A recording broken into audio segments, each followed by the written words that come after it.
It is officially that time of year again. We are now in August, so there's no better time than now to go ahead and pick up some stuff to make sure that you get the sharpest quality content for this season. So I'm gonna go ahead and drop y'all a list of things. But before we get into that, what's going on YouTube? Back to another video. If your day is not going good, I hope tomorrow is better. Now subscribe, hit the subscribe button, notification bell, subscribe, and for your loyalty. It's been a minute since I've done my intro because we've been just spamming vlogs ever since like prom season. And I haven't really done the intro. So this is the first time I've done like a sit down video for y'all in a while. The link to everything I name will be in the description down below, very top of the description. So make sure y'all check those out there. I might timestamp it, might not, who knows. So the first accessory I'm gonna go ahead and say that y'all should go and pick up immediately is going to be the K&F camera bag. This camera bag is one of the only camera bags at this price range that I've come across that is the perfect blend of comfortability, protection, and affordability. This thing comes in at under 100 bucks, and I promise you, I am confident enough to put my A1 inside of this bag. Next thing on this list is going to be a camera cage. Now, for any newcomers, y'all probably wonder how people get like big rig setups for their cameras and stuff like that. It's all based around a cage, which the cage itself it's tiny. It's pretty small, right? But you definitely want to make sure you grab one of these so that you can go ahead and put little arms on the side of your camera, whether a top handle, side handles. It allows you to be a lot more stable when you're doing handheld content. Now that's a lot more useful for like stuff like basketball or a little bit just more close-up content, but it still can be very useful for things like attaching a monitor to your camera, which is the next accessory that we're gonna be bringing up. The free world monitor. There's no better bang for your buck you're gonna get when it comes to a camera monitor. The thing is everything you need from a camera monitor. There are more expensive options that come with touch screen and yada yada, but this one coming in at 100 bucks, it does everything you need it to. It was the first camera monitor that I bought. It comes with a little screen shade. It does what it's supposed to do. It monitors your screen. That's all you need it for. So I would 100% make sure you pick up one of those ones. But make sure you pick up a top handle, and I think it's like a little swivel attachment as well. It'll all be in the description down below, just to make sure that you can use the monitor properly.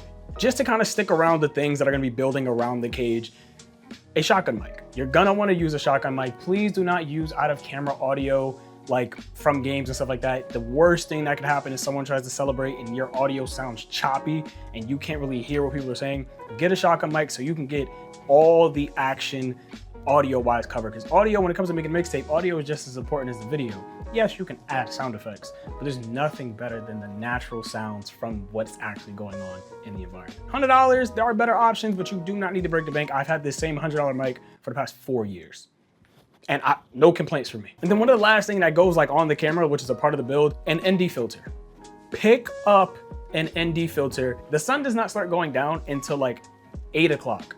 And it's still daylight around then. So you wanna make sure that your footage can remain as sharp as possible. You don't wanna have to end up shooting outdoor stuff and you gotta like throw your shutter up crazy, or worst of all, throw your f-stop up. Because you throw your f-stop up, like let's just say you're shooting on a 2.8. If it's really bright out, one of your options is gonna be to up your f-stop to like f8 or f16, depending on how bright it is. But you're losing sharpness. You're not losing quality, but everything is gonna be in focus rather than just the subject you're focusing on.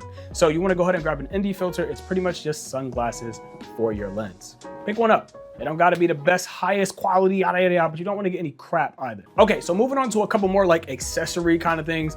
You're gonna wanna go ahead and get you, and this is my personal opinion, it's an SD card holder and reader all in one. With all of us carrying all these little accessories and equipment, it's very easy to lose things. I ironically lost this item I'm talking about, but stay with me. I lost mine because I was in the process of moving into a whole new location. So I lost it. But it helps you stay organized. It keeps a lot of things at once. You don't have to move your SD cards from SD card holder to your camera to your SD card reader. You know, you just have your SD card reader and holder at the same spot. So it eliminates one of the locations of where the SD cards are, being moved from. So you don't want to lose any SD cards. You want to use the SD card reader. You know what I mean? So just to avoid that, it really just helps, and it keeps it convenient as well. Now there's ones for CNF Express, micro SD cards. Pick your poison. There are price ranges from there depending on what you need it for, but I would 100% pick one. Next thing I will go ahead and recommend is a multi-battery charge, because I have one here right now. Like, there are 3 battery chargers, yada yada. I've had this same battery charger for the past 4 years. Ideally, you would have a battery grip. It's not on this list though, because it's not an affordable option, but ideally you would have more than one battery. And with that, you want to be able to charge both of those batteries at once. especially if you have 3, you can alternate. When one dies, throw it on a charger, yada yada yada. And that actually goes into another option that's an alternative for this, which is going to be a battery holder case, but it's also a charger. So you can charge your batteries while out on site. So you charge the battery holder, and let's just say mistakenly you forget to charge one of your batteries, but you have one that is being charged and you gotta start shooting in about 10 minutes. You throw one of those batteries into the battery holder, and by time the one you're using dies, the other one would at least be on like 60-65%. So it'll kind of be like a lifesaver, but it's also a convenient thing if you use it properly. The next thing on this list, I'm a little controversial with, and it's gonna be like a monopod or a hi-hat. I'm only controversial with this because I want to drill into y'all heads. Do not use these standing up. Y'all see the picture in the back right there? Do not be that guy, okay? I was in my first year of shooting football. You do not want to stand up filming or taking pictures. So a situation like this is the only time where standing is appropriate, but as you can tell, I'm still getting low angles of every photo I'm doing. So the whole point is to get low angles when you're taking sports photos.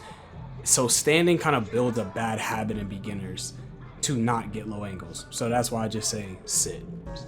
The only time you should ever really be using a tripod or a monopod in that way is if you're using like a 400mm 2.8, which is like a $12,000 lens from Sony and from Canon. So I don't, I mean, listen, I ain't judging you. I ain't pocket watching you, but I'm just saying, right? The monopod will help stabilize your footage because if you are using a camera or a lens or both that do not have IBS, which is in-body stabilization, you will not be able to shoot handheld nicely, if that makes sense. It'll be a really shaky footage. A lot of people say, yo, how do you shoot handheld? Do you have smooth footage? I use a Sony A1 with like, I think it has an 8. Oh my God, what is that? 8. Oh my God. 6, 7. Whatever axis stabilization, and on top of that, it also, you know, my lens that I use has IBS, so with both of those combined, it damn near looks like I'm using a gimbal with some of my shots. And the last thing on this list is going to be a cleaning kit. Now, I recommend cleaning kits specifically just because when you're out on the go, especially if you're out on these football fields, turf, dirt, dust, all of it, when you're swapping out your lenses, stuff can get on your sensor, stuff can get on on your lenses themselves.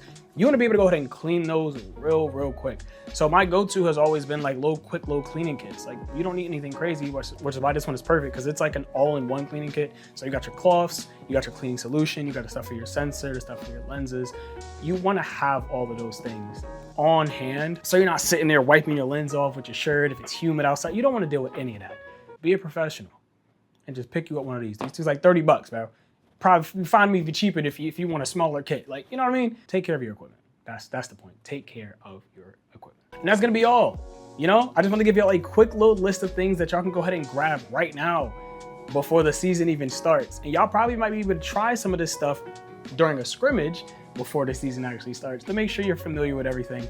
But these are things that I've used, the things that I've like learned over the years that they've helped me. They've helped me with a lot of things in terms of photography and videography. So do with this as you must. Like I said, everything is in the description down below. If you would like to know good cameras and lenses for entry level, you know, budget prices and stuff like that for football photography or videography, go ahead and check out these 2 videos, either or. This is for photography, this is for video. They might be swapped. Damon, don't be dumb, put them on the right side. Other than that, I appreciate y'all, I love y'all so much. There are gonna be a lot more football videos coming, as well as some POV vlogs. I'm super excited for the season to start. Y'all already know I'm going hard this year. I'm going hard this year because I couldn't do as much last year because I was in Florida. I do not believe I'm going to be in Florida this year. So I will be doing a lot more POV videos. I love y'all, I appreciate y'all so much. Thank y'all for 20K. I don't think I've said that in any of the vlogs or anything like that. We did hit it. I know what y'all talking about, the oil up, yada, yada, yada. Y'all was probably wondering where the streams are. Chat, I love y'all, okay? That's all y'all need to know. Listen, I love y'all. Stay creative, see you next one. Peace. Oh, yeah. Let me extend the lane. Gotta get it erect. Hold on. It's hard now.